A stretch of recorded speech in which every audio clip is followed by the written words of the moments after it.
मेरे ख्याल तो इजराइल को अभी स्ट्राइक करना पड़ेगा, क्योंकि उसकी क्रेडिबिलिटी एट स्टेक है, उसकी डेटरेंस कैपेबिलिटी एट स्टेक है, सवालिया निशान आ गया है।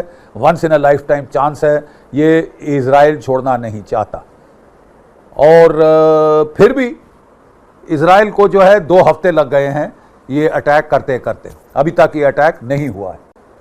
बहुत देर से इजराइल कह रहा है कि ये एक ऑक्टोपस है जिसका सर ईरान है और जिसके जो टेंटिकल्स हैं वो हैं हमास, हौती, हिजबुल्लाह और जो सीरियन मिलिशियाज हैं, जो शाइट मिलिशिया हैं, चट्टान को पेनिट्रेट नहीं कर सकता।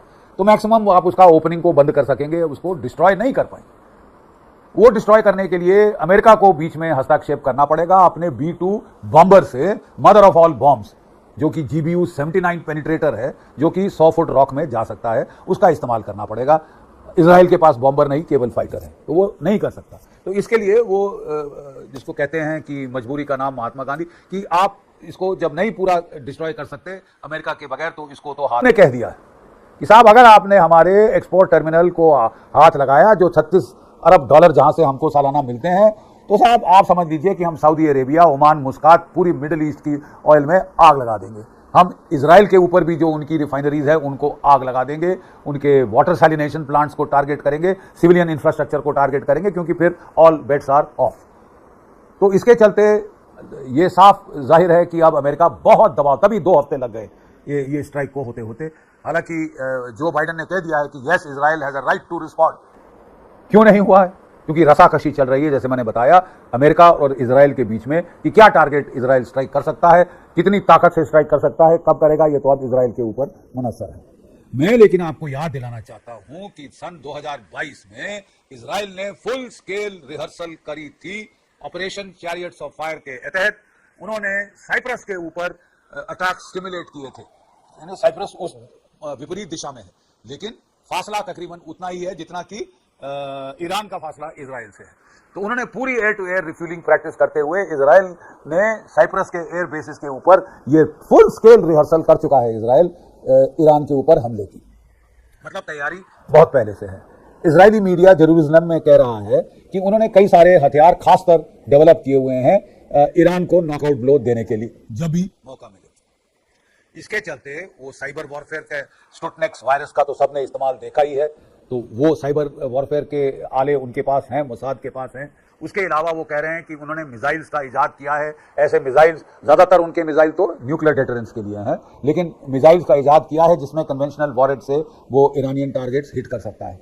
और उसके अलावा एयर पावर का तो मसला है ही है। इजराइल को उम्मीद थी कि उसको अमेरिका का सपोर्ट मिलेगा इस पलटवार में, इस हमले में, लेकिन इलेक्शंस के चलते जो बाइडेन साहब ने साफ मना कर दिया है कि आप न्यूक्लियर वेपन साइट्स को ना ही टारगेट करेंगे, आप पेट्रोकेमिकल साइट्स को नहीं टारगेट करेंगे।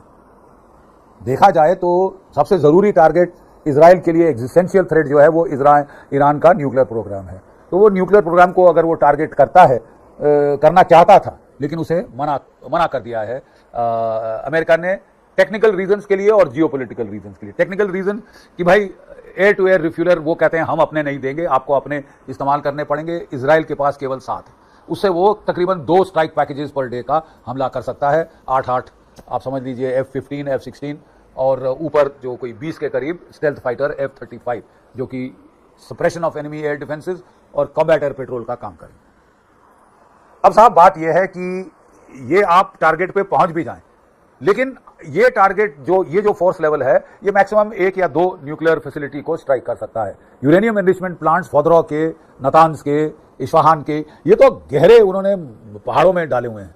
तो जो बंकर बस्टिंग बॉम्ब्स हैं इजराइल के पास, जिससे उन्होंने हसन नसरल्ला को मारा, वो तो साहब वो GBU-39 जो है वो ये पहाड़ों को पेनिट्रेट नहीं कर सकता, 100 फीट रॉक चट्टान को पेनिट्रेट नहीं कर सकता। तो मैक्सिमम आप उसका ओपनिंग को बंद कर सकेंगे, उसको डिस्ट्रॉय नहीं कर पाएंगे। वो डिस्ट्रॉय करने के लिए अमेरिका को बीच में हस्तक्षेप करना पड़ेगा अपने B-2 बॉम्बर से, मदर ऑफ ऑल बॉम्ब्स, जो कि GBU-79 पेनिट्रेटर है, जो कि 100 फुट रॉक में जा सकता है, उसका इस्तेमाल करना पड़ेगा। इजराइल के पास बॉम्बर नहीं, केवल फाइटर है, तो वो नहीं कर सकता। तो इसके लिए वो जिसको कहते हैं कि मजबूरी का नाम महात्मा गांधी, कि आप इसको जब नहीं पूरा डिस्ट्रॉय कर सकते अमेरिका के बगैर, तो इसको तो हाथ मत लगाओ। नंबर 2 जो टारगेट सेट था वो मतलब मिलिट्री अगर नजरिए से देखा जाए तो बहुत घातक। ईरान की पेट्रोकेमिकल फैसिलिटीज, खासकर खर्ग ऑयल टर्मिनल, बंदर अब्बास की रिफाइनरी और एक्सपोर्ट साइट, और छाबहार की टर्मिनल्स और एक्सपोर्ट फैसिलिटीज। लेकिन ये भी आउट ऑफ कंसिडरेशन हो गए हैं, क्योंकि अमेरिका ने कह दिया है और ईरान ने कह दिया है कि साहब अगर आपने हमारे एक्सपोर्ट टर्मिनल को हाथ लगाया, जो 36 अरब डॉलर जहां से हमको सालाना मिलते हैं, तो साहब आप समझ लीजिए कि हम सऊदी अरेबिया, ओमान, मुस्कात, पूरी मिडिल ईस्ट की ऑयल में आग लगा देंगे।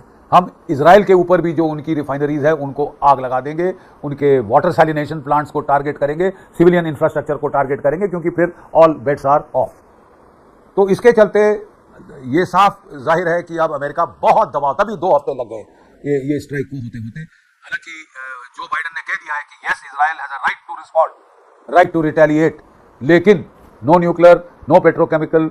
और पेट्रोकेमिकल में भी 2 सेट हैं टारगेट, एक तो जो एक्सपोर्ट का है जो कि वाकई इकोनॉमी को नुकसान पहुंचाएगा, दूसरा है नेचुरल गैस फैसिलिटी जो कि वो अपने देश के अंदर इस्तेमाल करते हैं, डोमेस्टिक इस्तेमाल करते हैं। उनको भी जो है अगर हिट पहुंचाई जाए, नुकसान हो सकता है, लेकिन ये कहना कि तबाही हो जाएगी पूरी, नेचुरल गैस फैसिलिटीज बहुत स्प्रेड आउट है, तो इतना वो भी इतना आसान टारगेट सेट नहीं है, लेकिन अमेरिका ने मना कर दिया है। तो क्या टारगेट सेट अटैक होते दिखेंगे हमको अगर इजराइल 1, 2, 3, 4 दिन में हमला करता है? सबसे पहले पॉलिटिकल लीडरशिप, खमैनी। अगर वो खमैनी को नासरल्लाह जैसे असैसिनेट कर दें, मार डालें बंकर बस्टिंग बॉम्ब से, तो उम्मीद है कि वहाँ पे ईरान के अंदर एक विद्रोह हो सकता है। जो जनता जो नाराज है अयातुल्लाह से, हार्ड लाइन रिजीम से, वो शायद बगावत कर सकती है, ये उम्मीद है, और बगावत की कोशिश भी कराई जाएगी। Second, Iranian revolutionary guard core को हिट किया जाएगा, और तीसरा, उनके जो यूनिट्स और उनके जो एयर बेसिस को हिट किया जाएगा, और surface to air missiles, air defence surface to air missile, ये खास टारगेट्स होंगे इजराइल के, जिसमें कि Bavar 373 surface to air missile 300 kilometre range के, ये अमेरिकन पेट्रियट की कॉपी है जो ईरान ने खुद बनाई है। S-300 मिसाइल जो 200 किलोमीटर रेंज के हैं, रूस ने सप्लाई किए हैं। S-400 मिसाइल्स जो कि 400 किलोमीटर तक डिटेक्शन और 360 किलोमीटर तक ध्वस्त कर सकते हैं टारगेट्स को, ये जो है इजराइल इनके ऊपर स्ट्राइक करेगा, करना पड़ेगा, ताकि तभी रास्ता खुलेगा अगर वो आगे स्ट्राइक्स करना चाहता है। इसके अलावा जो कि एक जरूरी टारगेट सेट है, जो कि अमेरिका अलाउ कर देगा और कर दिया है शायद, और वो है मिसाइल प्रोडक्शन फैसिलिटीज, जो कि मोदारेसा और खोजिर, ये 2 साइट्स हैं जहां के missile production facilities, testing facilities, experimental facilities और प्रोडक्शन फैसिलिटीज हैं यहाँ पे। इनमें भी मोदासिर जो है वो ज़्यादा कॉन्सेंट्रेटेड टारगेट है, और दूसरी टारगेट खोजार की जो है वो बहुत फैली हुई है। तो ये टारगेट्स हम हिट होती देख सकते हैं। इजराइल के हमले के जवाब में ईरान क्या करेगा? साहब, अगर कोई क्रिटिकल टारगेट सेट हिट होता है, मान लीजिए नेतन्याहू समझते हैं कि बाइडन तो लेम डक हैं, मैं मनमानी करूंगा, और वो उनके मना करते हुए भी अगर वो इजराइल की पेट्रोकेमिकल, ईरान की पेट्रोकेमिकल फैसिलिटीज़ को अटैक कर देते हैं, तो फिर काफ़ी ज़बरदस्त रिस्पॉन्ड ईरान भी कर सकता है, जिसकी हमने बताया मिसाइल स्ट्राइक्स उनके पेट्रोकेमिकल फैसिलिटीज़ पे, अरब पेट्रोकेमिकल फैसिलिटीज़ पे रीजनल वॉर शुरू हो सकती है, जो कि अमेरिका इस टाइम इलेक्शन के पहले नहीं चाहता। 3 टाइम विंडोज़ हैं, प्री इलेक्शन, पोस्ट इलेक्शन, लेकिन नई सरकार के चार्ज लेने के पहले, जो कि जनवरी 2025 में होगा, और एक तीसरा 2025 जनवरी के बाद, जब नई सरकार आ जाती है।